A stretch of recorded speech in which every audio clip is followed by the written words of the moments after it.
The Lord be with you. And with your spirit. A reading from the Holy Gospel according to St. John. Glory to you, O Lord.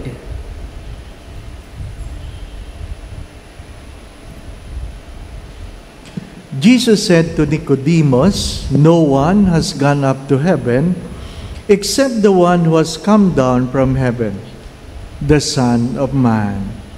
And just as Moses lifted up the serpent in the desert, so must the Son of Man be lifted up, so that everyone who believes in him may have eternal life. For God so loved the world that he gave his only Son, so that everyone who believes in him might not perish, but might have eternal life. For God did not send his Son into the world to condemn the world, but that the world might be saved through him."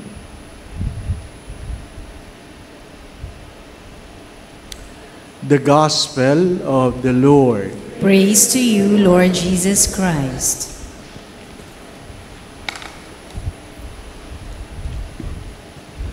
Some people were asking, why are you having a novena in honor of Padre Pio? And the simple answer is, because Padre Pio in Greenbelt is our secondary patron. Ang Santo Niño po ang primary patron, Padre Pio is the secondary patron. Bakit, Father? Hindi ko alam, dinatlang ko na yan eh. Ano po? Nauna yan dito sa akin, ano po? Para mas madaling maalala, every time we celebrate the feast of the exaltation of the cross, that's the start of the novena in honor of Padre Pio. For many, perhaps you don't understand why Padre Pio. My dear friends, my brothers and sisters, some of the priests would say, ang alam ko lang kay Padre Pio, pray and do not worry. Pray and do not worry. Ano pa? But if God will grant you the grace to have a devotion, I believe God will grant you the grace also to understand His life.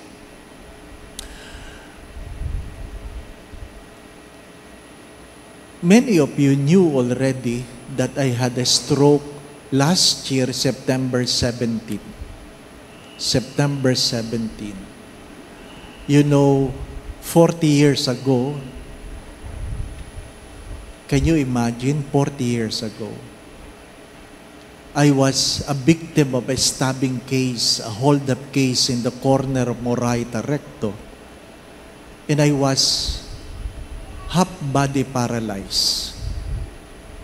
Half body.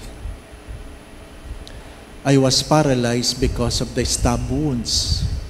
And of course, I made it 10 years after the stabbing case. I was called to the priesthood. Now, from 1981 to 2022, hindi lang half paralyzed, whole body paralyzed. Ano pa? From half to whole. Nag-level up. Ano pa? Ay, nung half body, tinawag ako sa pagkapari. Yung whole body, ano kayang sabi ko, Lord, ano kayang papagawa mo sa akin? Ano? But in that moment, when the doctor said, Father Dave might not make it, what made me go through it with faith is praying the rosary even though my hands or my finger can no longer move. And the prayer of Padre Pio is stay with me. Stay with me. Then, a first-class relic of Padre Pio was brought to me when I was in the ICU. Of course, I'm here because I made it through. The doctor who said, I will not make it. The next day, he saw me moving, being able to move my hands and my feet. Went back to church. Sabi nung kaibigan kong doktor, alam mo bang si Doc so and so, matagal na yang hindi nagsisimba. Nung nakita kang gumalaw uli, biglang nagsimba ngayon. May first reaction, sabi ko, kailangan may stroke para magsimba uli. Hindi na lang kaya siyang may stroke. Ano po? My dear friends, my brothers and sisters, you can never question experience. The thought can be questioned. The understanding can be questioned. But experience, nobody can question it. Nobody. It is something you can hold on, and perhaps, hopefully, it will help you move in faith and rely on the goodness of God. Huwag niyong antayin masaksak kayo bago kayo magbagong buhay. Ano pa? Higit sa lahat, huwag niyong antayin ma-stroke kayo bago kayo magbagong buhay. Ano pa? Yung mga pasaway, palagi ko yung sinasabi, do not wait for God to strike you before you change your life. Because joys are the whispers of God, pains are the shouts of God. I was wondering, why do God has to shout on me? Meron ba akong hindi pinapakinggan? Hindi ko alam. Ano po? I'm still dealing with it. I'm still dealing with it. Meron ba pinapagawa ang Diyos na hindi ko ginagawa, na kailangan ako sigawan ng Diyos? Ano po? But it do happen. It do happen. To love God and to follow God is not a guarantee to a happy life or a smooth life. Today we celebrate the feast of the exaltation. If you look at the first reading, there's a misconception that looking at the sarap in the pole brings salvation.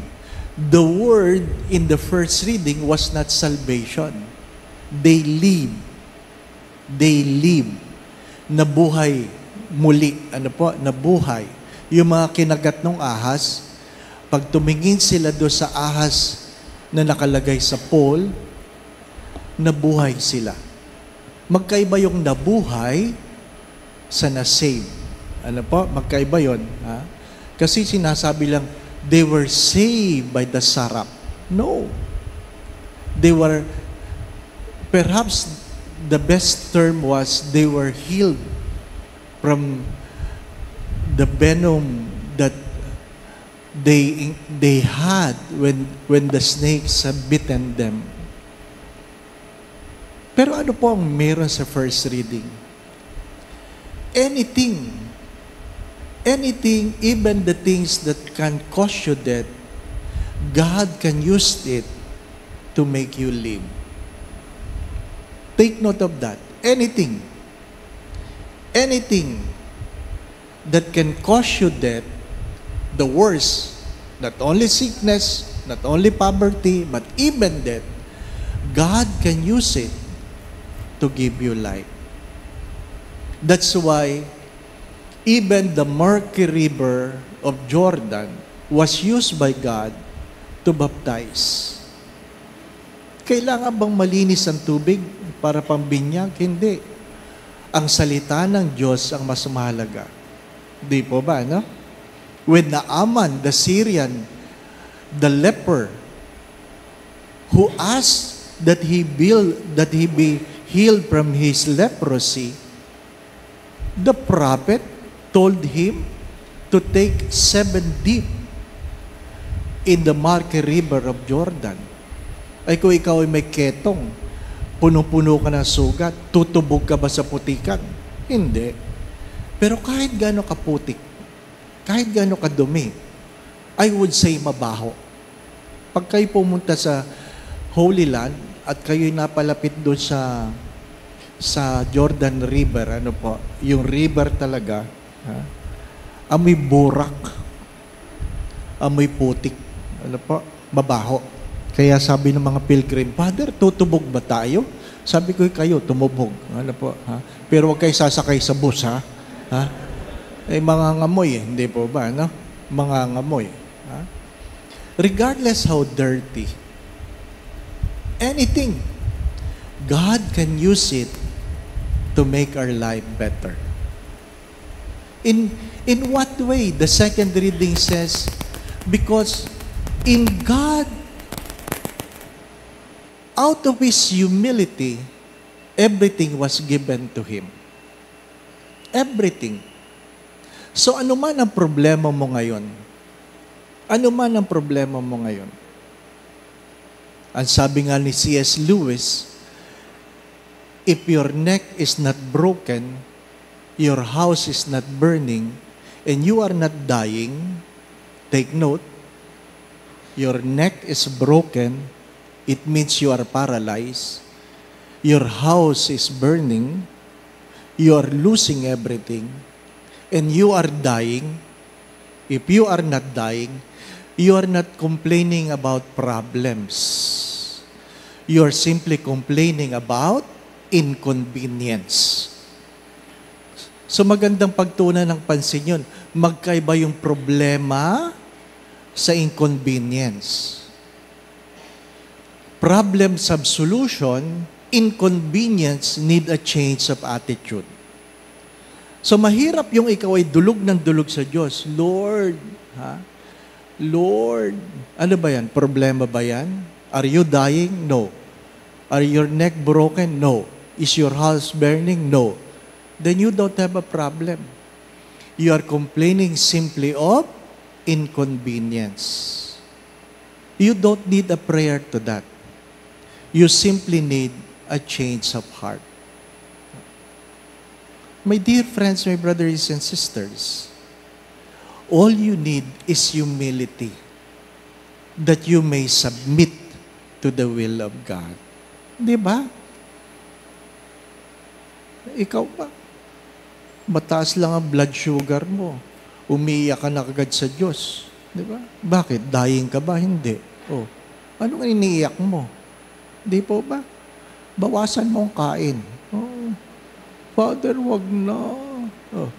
Wala tayong magagawa doon, di po ba? No? Wala tayong magagawa doon. Pag sinabing, Father, may cancer ako. Why? Are you dying? Are you dying? Yung ba mga may cancer, dying agad? Hindi naman. Hindi naman, di po ba? No? Kasi maraming walang sakit na matay eh. Cancer, well, gives you what? Gives you what?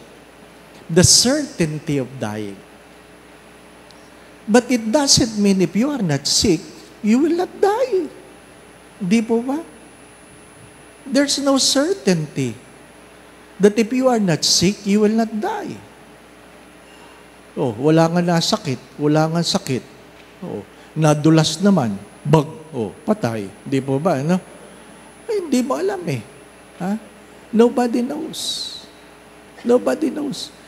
All we need is the humility to submit to the will of God. Kung ang Diyos nga, marunong magpakumbaba, tayo pa. Anong meron sa gospel? Anong meron sa gospel? Ito magandang panghawakan. For God so loved the world. For God so loved the world. Dala ng pagmamahal ng Diyos. We will be healed by the love of God. We will be saved by the love of God. We are being redeemed by the love of God. My dear friends, my brothers and sisters, we will reach our dreams and aspiration by the love of God. Kaya nga palagi ko yan sinasabi, there is nothing you can do to make God love you more. And there is nothing you can do to make God love you less. Why? Because you are loved for who you are. Before anything else. You are loved when you are naked. Why do you think you are loved more by the kind of clothes you are wearing? No. You are loved by God even before you have everything. Kaya nga paulit-ulit ko yan sinasabi. What really matters most is not what our hands can hold, but what our hearts can keep. Do not forget that. Because when we came into this world, bagamat ang bata, pag inilabas sa sinapupunan ng kanyang ina, nakatikom na ang kamay, di po ba? Meron ba kayo nakitang bata na paglabas sa sinapupunan ng nanay? Wala naman eh. Di po ba? Nakatikom na ang kamay. Nakapuni niya? Meron ng pagnanasa agad na merong mahawakan. That's the sad story. Dumating kang walang dala. Di po ba? Kaya aalis kang walang dala kahit nakatikom yan. Ipipilit lang ng kamag-anak mo na pahawakan ka ng rosaryo. Di po ba, no? Natapos lang sasabihin naman ng matatanda, pag ililibing ka na, putulin. Ano? Pinahawakan pa, papuputol rin naman, di po ba? Ano? Sari-sari na lang kalokohan, di po ba? Bakit pinapaputol? Baka daw may sumunod.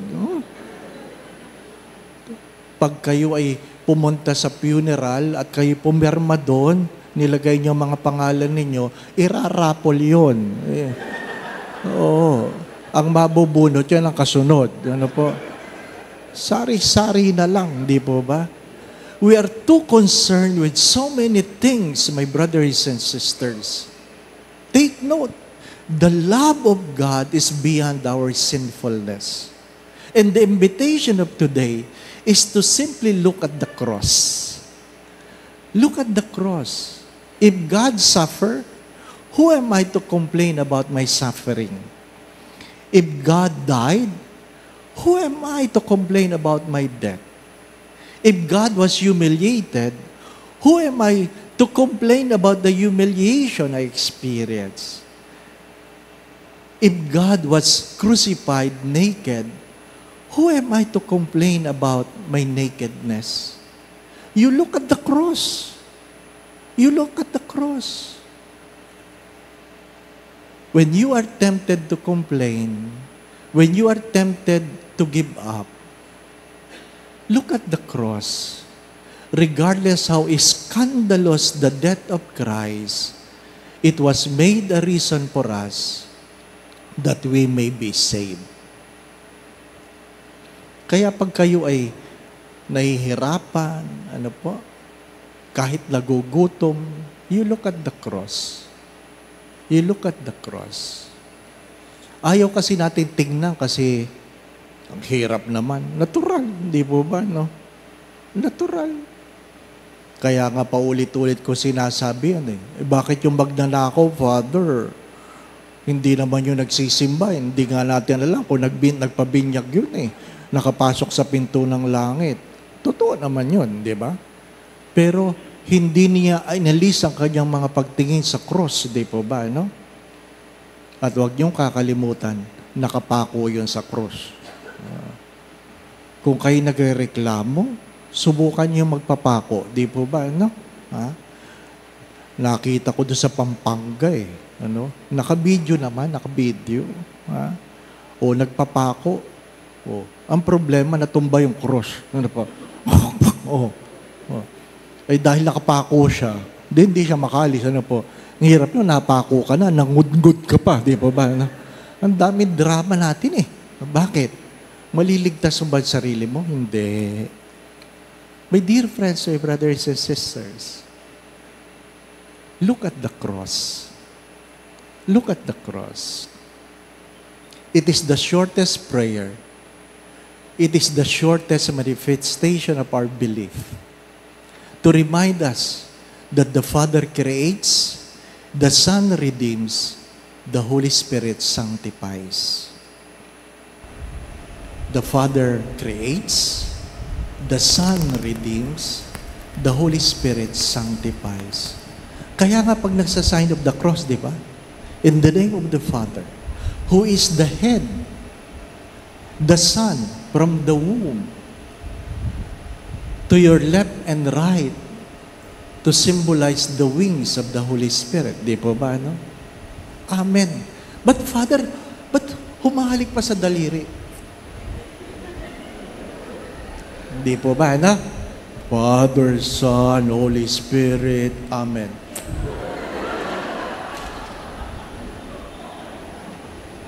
O, di ba?